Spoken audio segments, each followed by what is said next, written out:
लाशऊर बराह रास्त हुक्म सुनकर नहीं बदलता, बल्कि वो तकरार, आदत और मुसलसल तजुर्बे से बदलता है। अगर आप रोजाना एक ही सोच दोहराते रहें, एक ही अमल करते रहें, तो वो आपके लाशऊर का हिस्सा बन जाता है। इसीलिए इस्लाम में बहुत सी इबादत को तकरार के साथ बाकायदगी से करने का हुक्म दिया गया है। मसलन रोज़ाना 5 वक्त की नमाज, ये सिर्फ जिस्मानी हरकत नहीं बल्कि आपके ज़हन और दिल की रीप्रोग्रामिंग है। हर अजान पर आपको याद दिलाया जाता है कि तुम्हारी असल तरजीह दुनिया नहीं बल्कि अल्लाह है। हर रकात में आप इय्याका नाबुदु व इय्याका नस्तईन दोहराते हैं, जिससे आपके लाशऊर में ये बात बैठती जाती है कि मदद सिर्फ अल्लाह से मांगनी है और बंदगी उसी के लिए खास है।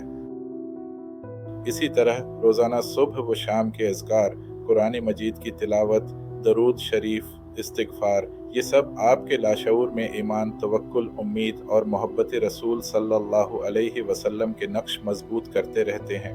आपको शायद मालूम भी नहीं होता, लेकिन आहिस्ता आहिस्ता आपका अंदर बदल रहा होता है, खौफ कम हो रहा होता है, मायूसी ख़त्म हो रही होती है और दिल मुतमईन हो रहा होता है।